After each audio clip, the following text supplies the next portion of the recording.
जय मसीह की। जय मसीह की। वचन में जाने से पहले हम छोटी सी प्रार्थना करेंगे कि पवित्र आत्मा हमारी सहायता करे। जैसा हमने गाया है कि पवित्र आत्मा तू हमें सामर्थ्य देने वाला और हम उसके पास आने वाले परमेश्वर भवन चाहते हैं। आइए हम प्रार्थना करें।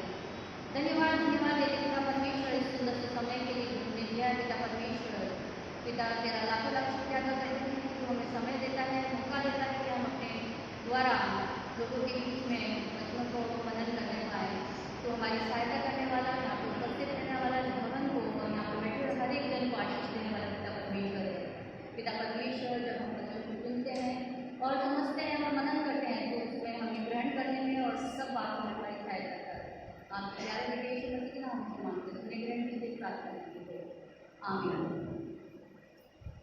आज जैसा कि हम जानते हैं कि आज पेंटिकोस्ट संडे मनाते हैं, जो कि जब हम देखें अगर इसके बारे में हम सीखें तो ये ईस्टर के या पुनरुत्थान दिवस के 50वें दिन पड़ता है, या फिर हम बोल सकते हैं या 7 सप्ताह है जिसके बाद हम उस पेंटिकोस्ट दिन को मनाते हैं।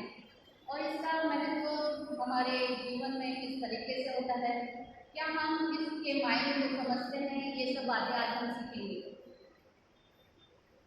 अगर हम यहूदियों के द्वारा इस दिन को मनाए जाने के बारे में सीखें तो बाइबल में जो व्यवस्था है उसका 23वां अध्याय 15 और 16 वचन के अनुसार व्यवस्था इसके बारे में क्या कहती है, या यहूदियों के बीच में ये दिन किस तरीके से मनाया जाता है।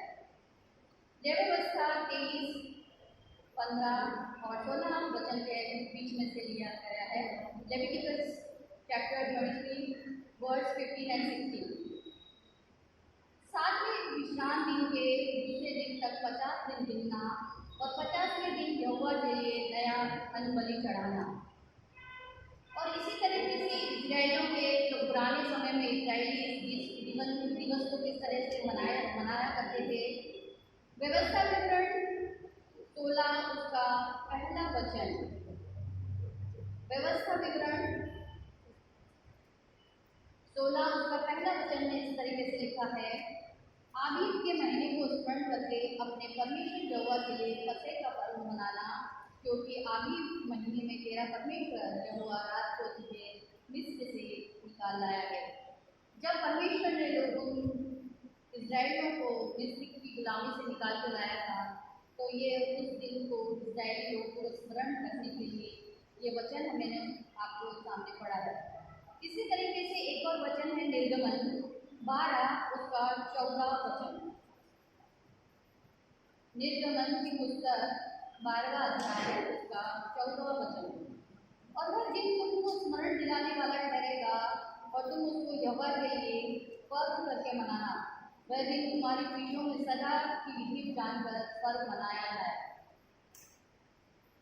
ये है हमारे जो इतिहास हम कहते हैं कि यहूदी और इजरायली जीवन, जो कि पुराना नियम के बारे में है। इसमें बहुत से अध्याय और भी हैं, बहुत से पद और बाइबल में दिए हैं, आप उसके बारे में मनन कर सकते हैं। लेकिन मैं आपका ध्यान दो विपरीत बातों के ऊपर ध्यान दिलाना चाहती हूँ कि किस तरीके से पेरिस्तों के काम, जो कि अभी हम लोग हैं, जो नया नियम है, जो परमेश्वर मसीह दुनिया में आया, उसने अपने लहू के द्वारा हमें छुटकारा दिलाया और उस सब प्रतिज्ञाओं के और वाचा को पूर्ण करते हुए उसने हमें एक नई वाचा और नए स्थान में उपस्थित रहने या उस दिन को पेंटिकोस्ट को बनाने के लिए एक उत्तम दिन दिया। पेंटिकोस्ट काम उसका पहला अध्याय उसका 4वां वचन को अगर हम देखें,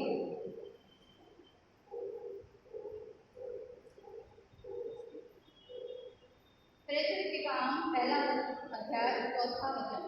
और उनसे मिलकर उन्हें आज्ञा दी कि यरूशलेम को न छोड़ो, परंतु पिता की उस प्रतिज्ञा के पूरे होने की बात करते रहो जिसकी चर्चा तुम मुझसे सुन चुके हो।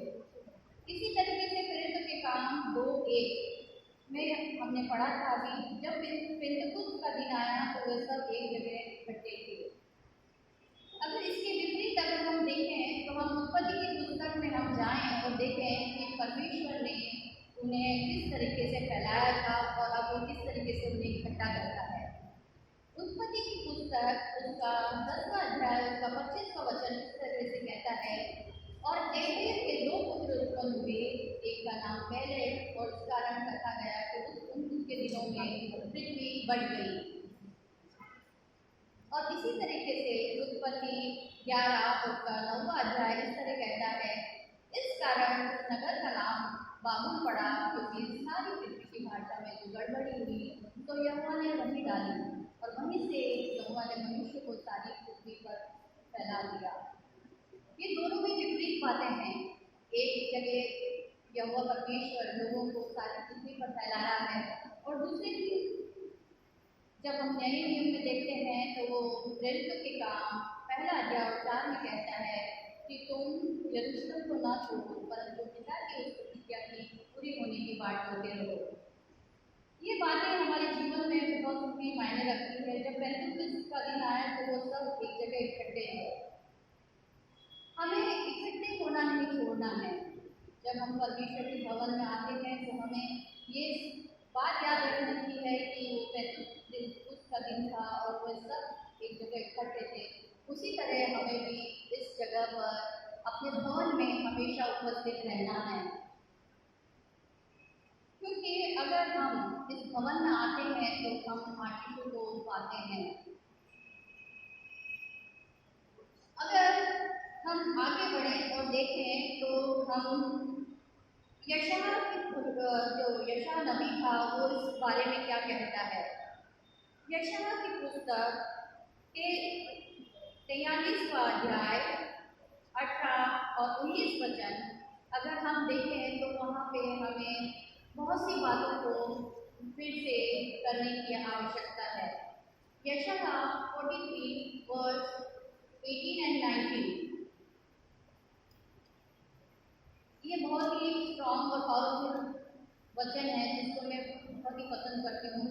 अब देखिए, हुई घटनाओं का स्मरण मत करो, ना प्राचीन काल की बातों पर मन लगाओ। देखो, मैं एक नई बात करता हूँ, वह अभी प्रकट होगी, क्या तुम उससे अनजान रहोगे? मैं जंगल में एक मार्ग बनाऊंगा और निर्जन देश में नदियाँ बहाऊंगा। अगर हम देखें तो यहाँ पे हमें एक बहुत ही महत्वपूर्ण बात यहाँ पे नजर आती है। वो कहता है, देखो एक मैं नई बात करता हूँ। हम एक उदाहरण के रूप में बैंक का उदाहरण लेंगे, जो पास्टर साहब हमेशा कहते हैं कि जब मार्च आता है हमें क्रेडिट मिलता है या हमें इंटरेस्ट मिलता है किसी चीज़ पर। हमें जब हम किसी चीज़ का डिपॉजिट करते हैं तो हमें उसके अगेंस्ट में इंटरेस्ट मिलता है। जब हम क्रिसमस मनाते हैं वो हम उस टाइम हमें एक्टिव रहते हैं। एक्टिव मतलब बहुत ज़्यादा एक्टिव। हम 9 नवंबर से तैयारी करना चालू कर देते हैं, हमारे भी कॉम्पिटिशन चालू हो जाते हैं। हम अक्टूबर से प्रैक्टिस, नवंबर में हम आते आते बहुत एक्टिव हो जाते हैं, दिसंबर में बहुत खुशियों के साथ हम क्रिसमस मनाते हैं। जनवरी फरवरी हम थोड़े से सुस्त रहते हैं, फिर हम मार्च और अप्रैल और मई, फरवरी मार्च और अप्रैल में हम हमारे लैंड में जाते हैं और फिर हम गुड फ्राइडे और इसी तरह से ईस्टर को मनाते हैं। ईस्टर के बाद में हमारा जीवन एकदम सुस्त पड़ जाता है, क्योंकि हम परमेश्वर से धीरे धीरे सोचते हैं कि हमारा हमने जो बहुत कर लिया कि हमने इंटरेस्ट कमा मतलब हमने सब आशीषें दे दी है, अब हम सुस्त पड़ जाते हैं। लेकिन यही बातें हमारे लिए बहुत ही घातक रहती है, क्योंकि हम ये कई सालों से करते आ रहे हैं। एक समय रहता है जब हम बहुत एक्टिव हो जाते हैं और बहुत ऐसा भी समय आता है जब हम सुस्त पड़ जाते हैं। उस समय में जब उन पर हम जब इसको बहुत सालों से करते आ रहे हैं तो हम उन आशीषों को भी क्या करते हैं, जिससे प्रत्येक दिन हमें बैंक में इंटरेस्ट मिलता है, उसी दिन प्रत्येक दिन हमें आशीषें भी मिलती हैं।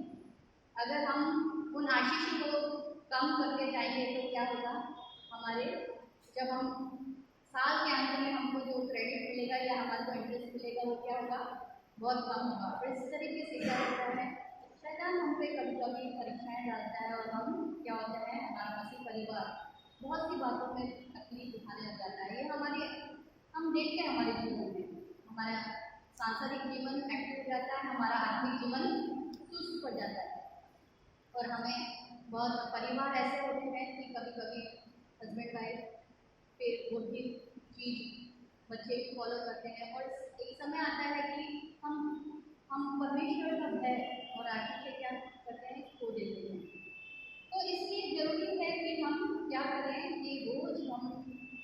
हमारे जीवन में हम उस आशिकों को पीछे ना छोड़ें, बल्कि क्या करें, हम आत्मिक जीवन में भी उन चीज़ों को लेते रहें। इसलिए हमें क्या करना चाहिए?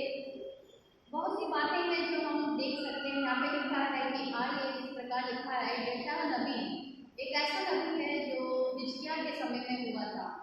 हिजकिय्याह नबी के बारे में यशायाह नबी के बारे में मैंने जैसे कहा यशायाह 43 और 19 के वर्ष में हम पढ़ते हैं, वो हिजकिय्याह के समय दौरान में हुआ था। और यहोवा का मार्गदर्शन यशायाह नबी के द्वारा राजा हिजकिय्याह को और उस जमाने में इस्राएलियों को मिलता था। और वो समय अगर आप हिजकिय्याह दूसरा राजा उसका 18 और 19वां अध्याय पढ़ेंगे तो वहाँ पे लिखा है कि हिजकिय्याह का राजा किस तरीके से प्रभावित हुआ था। पहले तो वो अशूर और सनेरिब का जो राजा था उसके से प्रताड़ित होता है या उससे हार जाता है और वो तकलीफ में जाता है। वो यशायाह नबी से कहता है कि हमारे लिए प्रार्थना कर। और फिर बाद में आगे लिखा है, हिजकिय्याह नबी के बारे में भी लिखा है कि वो मरने के ऊपर था। और फिर क्या होता है, वो उसे 15 दिन उसके 15 साल जो भी है उसके जीवन में और जोड़ देता है। और आगे चल के अगर हिजकिय्याह राजा के बारे में देखें तो वो अपने सारे जो भी वैभव है, उसके पास जो खजाना है, वो सब जो राजा है उनको दिखा देता है और इस तरीके से वो मुसीबत में फिर पड़ जाता है। तभी ये यशायाह नबी इन बातों को उसके सामने रखता है और कहता है कि तुम जब वो परेशानी में थे, जब युद्ध में थे, तब यशायाह नबी उनको ये समाचार देता है कि तुम मत डरो, क्योंकि पुरानी बातें क्या है, जा बीत चुकी है, अब मैं सब क्या कर रहा हूँ, नई बातें करता हूँ। अब ये नई बातें हमारे लिए क्या है? ये तो हमने इस्राएलियों का जीवन देखा है जो कि हमेशा बलवा करने वाला था और वो परमेश्वर से दूर होता था। लेकिन ये नई बात हमारे जीवन में क्या दर्शाती है? तो पहला यूहन्ना 1:7 वचन कहता है, जैसा वह ज्योति में है वैसे ही हम भी ज्योति में चले तो एक दूसरे से सहभागिता रखते हैं। और इसके पुत्र यीशु का लहू हमें सब पापों से शुद्ध करता है। दूसरा, हम एक और पत्रस इस बारे में क्या लिखता है, पर पहला पत्रस 3:13, यदि तुम भलाई करने में उत्तेजित रहो तो तुम्हारी बुराई करने वाला फिर कौन रहेगा। तो पेंटेकोस्त का जो ये दिन है वो हमें एक वचनों के द्वारा उत्साहित करता है, उत्तेजित करता है या सहभागिता में बने रहने की प्रेरणा देता है।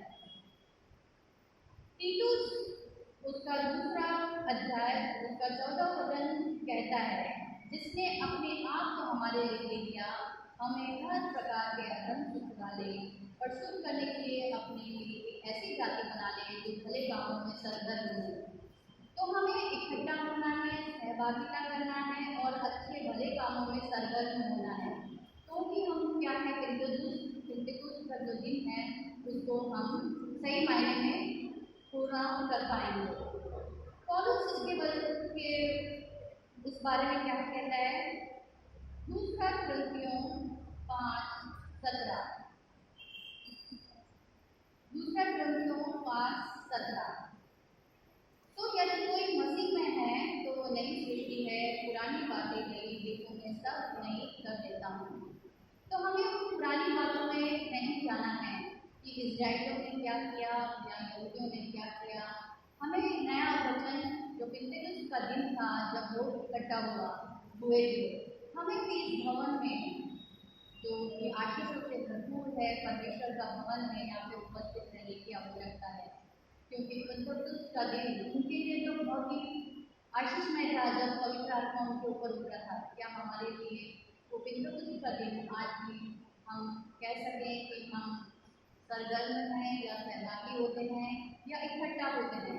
ये वचन बहुत ही मुझे छूते हैं और देखो कहता है पुरानी बातें भी गई, देखो मैं सब नहीं कर देता हूँ। 19 पद में लिखा है, मैं जंगल में एक घर बनाऊंगा और निर्जन देश में नदियाँ बहाऊंगा। ये जंगल क्या है? अगर हम सहभागिता होना छोड़ दें या एक दूसरे को उत्तेजित करना छोड़ दे, तो ये जंगल क्या है? जंगल क्या है? सारी समस्याएं हैं, परीक्षाएं हैं, बीमारियां हैं। ये कब आएंगे हमें पता भी नहीं चलेगा, क्योंकि हम क्या है उसकी आशीषों से दूर होते जाते हैं। इस बारे में अगर हम अपनी समस्या, परीक्षाओं और बीमारियों के बारे में देखें तो आत्मा और शरीर जो है, जिस तरीके से पवित्र आत्मा उन लोगों के ऊपर रहता था, आज भी परमेश्वर का पवित्र आत्मा हमारे बीच कार्य करता है। तो वचन के द्वारा अगर हम देखें तो पवित्र आत्मा हमें किस तरीके से उस दिन के जब वो उन लोगों के बीच में दिया गया था, किस तरीके से हमें प्रोटेक्ट करता है, हमें सुरक्षा, पवित्र आत्मा हमारी सुरक्षा का कवच है, क्योंकि वो हमें सुरक्षा प्रदान करता है। क्योंकि शरीर और आत्मा दोनों एक दूसरे के विरोध में हैं, तो हम एक पद निकालेंगे गलातियों की पुस्तक, उसका 5वां अध्याय और 17वां वचन।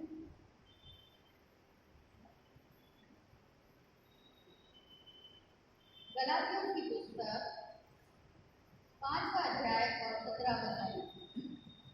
क्योंकि शरीर आत्मा के विरोध में और आत्मा जो कि हमारा कवच है शरीर के विरोध में लालसा करता है, और ये एक दूसरे के विरोधी हैं, इसलिए कि जो तुम करना चाहते हो वो न करने पाओ। हम जब सुस्त पढ़ते हैं तो आत्मा हमारी अगुवाई करता है, वो हमें ध्यान दिलाता है कि हमें शरीर की लालसाओं से, या हम सोचते हैं चलो आज हम चर्च नहीं जाते या हम ये नहीं करते, हम परमेश्वर से दूर होने की हम विचार करते हैं, लेकिन जो हमारा आत्मा है वो हमें क्या करता है, उसका विरोध करता है, शरीर की लालसाओं को विरोध करता है, और वो चाहता है कि हम परमेश्वर के समक्ष रहें और जो हम करना चाहते हैं वो न करने पाएं।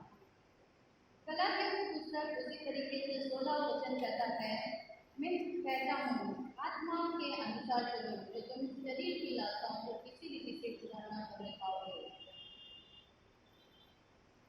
पर शरीर की लालसाएं उसके बारे में और आगे हम गलातियों की पुस्तक उसका 5वां अध्याय 19, 20 और 21 के वचन में देख सकते हैं, पदों में देख सकते हैं कि शरीर की लालसाएं क्या है। शरीर के काम तो प्रकट है, अर्थात व्यभिचार, गंदे काम, दुष्कर्म और ये सब चीजें उसमें लिखे गए हैं। आत्मा के फल के बारे में लिखा है, उसके बाद में 22वें वचन में हम आत्मा के फल के बारे में भी पढ़ते हैं। इसीलिए प्रियो, हम बीती बातों के बजाय वर्तमान में जिए, क्योंकि जैसा लिखा है कि बीती बातें बीत चुकी है, देखो मैं सब नहीं करता हूँ, और वो हमारे जंगल में एक मार्ग बनाएगा और निर्जल देश की नदियाँ बहाएंगे। तो हमारी आशीषों को भी वो क्या करेगा, एक नदियों की तरह हवा हमारे बीच में रखेगा। हम उन आशीषों को लेना चाहेंगे तो हमें क्या करना है, हमें पवित्र आत्मा या उसकी सहभागिता या उसके उत्तेजित करने में या उसके साथ सरगर्म होने में या लोगों के बीच में अपनी सहभागिता को बढ़ाना है। तो पिकनिक का जो दिन है वह हमें प्रोत्साहित करता है कि हम एक दूसरे के सहभागी बनते जाएं, एक दूसरे को उत्तेजित करते जाएं और उसी तरीके से सहभागिता में चलें, और इस भवन में हम उसके चरणों में हमेशा बने रहें। प्रत्येक दिन हम आशीषों को अपने खातों में जोड़ते रहें। परीक्षाएं आएंगी, बीमारियां आएंगी, तकलीफें आएंगी, परंतु हमारा आत्मा से हमें लड़ने की सामर्थ्य देगा। तो पवित्र आत्मा हमें सामर्थ्य को भी प्रदान करता है। जिस तरह से पंतकुस्त के दिन में लोगों ने अन्य अन्य भाषा और वचन एक साथ करके बहुत सी बातें उस दिन हुई।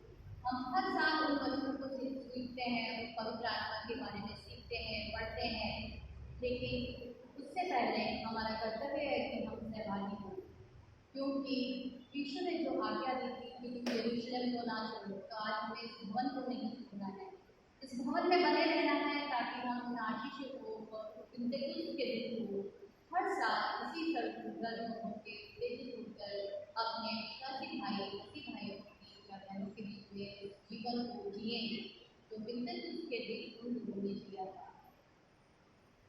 नूह का एक समय था, नूह के समय जब पाप बढ़ गए थे या बहुत सी बातें हो रही थी, तब क्या हुआ था, एक नाव बनाने का परमेश्वर ने उसे आज्ञा दी थी, उसने उस कार्य को अपनी अपनी उसके मार्गदर्शन में अपना जो भी उसने समझा, उस समय बहुत ही कठिन था कि पेड़ों की लकड़ी काटना, या इतने अच्छे औजार नहीं हुआ करते थे कि इतने बड़े नाव को बनाए या जहाज को बनाए। और फिर परमेश्वर ने की आज्ञा के अनुसार उसने वही किया।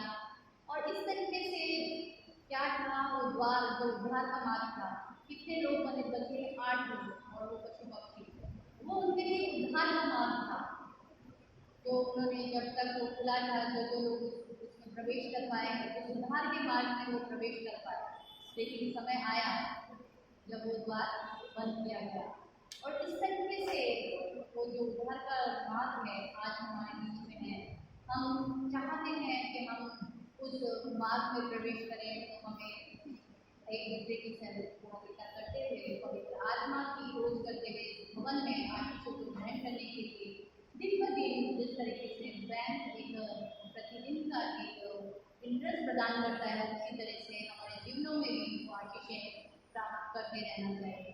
नहीं तो क्या होगा, जिस तरीके से हमारा सांसारिक जीवन है, जो हमारे पास बहुत सी ऐसी बातें हैं जो हमें हमारे चरित्र को या हमारे स्वभाव को चेंज करती है या बदल देती है, जिससे हम जल्दी ही शैतान के कामों में प्रलोभित हो जाते हैं।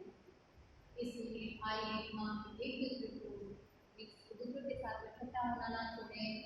हम एक दूसरे को उत्तेजित करते रहें, एक दूसरे को सरगर्म करते रहें और परमेश्वर और के समक्ष रहें। हम शरीर की लालसाओं को ना पूरा करते हुए हम आत्मा की बात समझें, जो कि परमेश्वर का एक कार्यकारी रूप है या सामर्थ्य है, वो जो हमारे जीवनों में दिन प्रतिदिन कार्य करती है, हम उसमें बने रहें। तो ही ये पेंटेकोस्टेल का जो दिन है हमारे लिए एक आशीष भरा और हमारे जीवन को मार्गदर्शित करने वाला ठहरेगा, क्योंकि समय निकट है। जैसा कि सबोपदेशक 3 और 4 कहता है कि हर बात का समय है, इसलिए उस समय को बारीकता को समझते हुए हमें देखना है कि हम परमेश्वर के साथ किस तरीके से बने रहें, उसकी आशीष में चलें। परमेश्वर आप सभी को आशीष दे।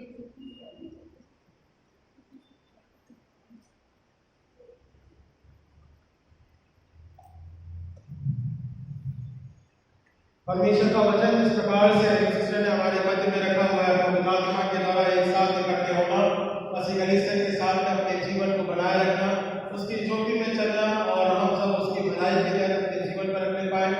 चाहे समस्या परेशानी कितनी भी आए, परमेश्वर के तहत अपने जीवन को रखने पाए। आत्मा और शरीर में काफी युद्ध होता है और उस युद्ध में हमें विजय होना आत्मिक जीवन के द्वारा, आत्मिक फलों के माध्यम के द्वारा अपने जीवन को रखना है, ताकि हम सब एक साथ मिलकर परमेश्वर के आत्मिक जीवन को हम जीने पाए और एक दूसरे को प्रोत्साहित करें। इस प्रकार से केकड़े को देखा कभी केकड़ा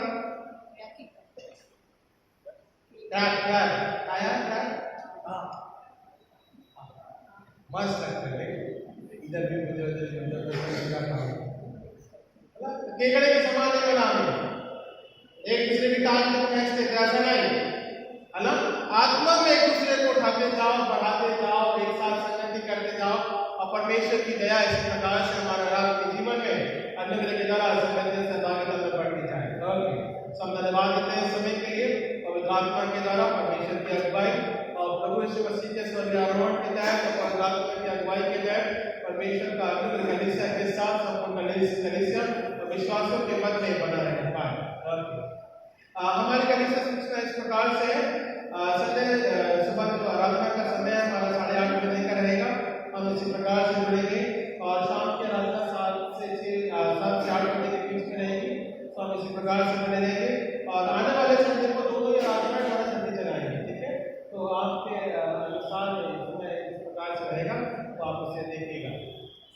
मैं नहीं हूँ क्योंकि मैं आज दोपहर से निकलूंगा, 19 से लेकर 29 तारीख तक मैं नहीं हूँ, मुंबई में नहीं हूँ और मैं आपको फिर 30 तारीख के बाद से यहाँ पर मिलने रहूँगा। Donation monthly membership harvest Thanksgiving या के समय के दौरान जो ऑफरिंग आई है हमारे पास में, वो वो 3,732 रुपये आई है। और जो डोनेशन आया है डॉक्टर विल्बर्ट मैसी के माध्यम के द्वारा, हम उनके परिवार को धन्यवाद देते हैं। 20,000 का उन्होंने डोनेशन दिया है, तो सब मिला के हमारे पास क्या है 23,732 रुपये, 23,732 रुपये। इस प्रकार से हमारी कलिसिया में योगदान आया है, सब धन्यवाद देते हैं। संडे स्कूल जो है वो 2 जून से प्रारंभ होगा और हमारे संडे स्कूल के टीचर यहीं पे हैं। और 2 जून को हमारा संडे स्कूल प्रारंभ होगा सुबह 8:30 बजे के समय के अनुसार। और बीबीएस जो है वो हमारा बीबीएस है 6 जून से लेके 6 जून, 7 जून और 8 जून को सुबह 9:30 बजे से रहेगा। और 9 जून को जो कि संडे की आराधना है और 9 जून को हमारा फाइनल भी है, वो हम 5:30 या 6 बजे के आसपास शुरू करेंगे। और फिर उसके बाद में हमारा शाम में हमारी फेलोशिप भी रहेगी, भोजन भी रहेगा। सब इस बात को धन्यवाद के रूप में रखते हैं। हमारे संडे स्कूल के बीते दिनों के अनुसार जो हमारा पुराना संडे स्कूल अकाउंट जो था वो रेवरेंड डिग्री और डॉक्टर का सिग्नेचर था, तो उसको अपडेट करा दिया गया है। और हमने उस अकाउंट को दोबारा रिवाइव करके और विड्रॉ नहीं किया अभी, मेरे जून में आने के बाद हम विड्रॉ करेंगे, ताकि डॉक्टर हमारे साथ में रहेगी और वो जल्द अकाउंट में ट्रांसफर होगा।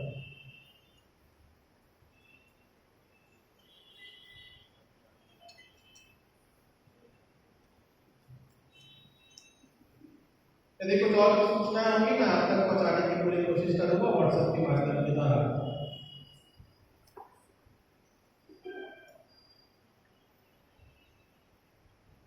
विल्टन आंटी हमारे बीच में है, आप आए, एक स्पेशल गीत गाएंगे। तब तक आप तैयारी करें, कोई बात नहीं है, 1 सेकंड तक आए। तब तक चांद पाएगा हमारे बीच में, आप आ जाए ताकि हम हमारा कलीसिया का ऑफरिंग सॉन्ग हम गाएंगे, गीत गाएंगे, उसके नाम की महिमा करेंगे। और आज हमारे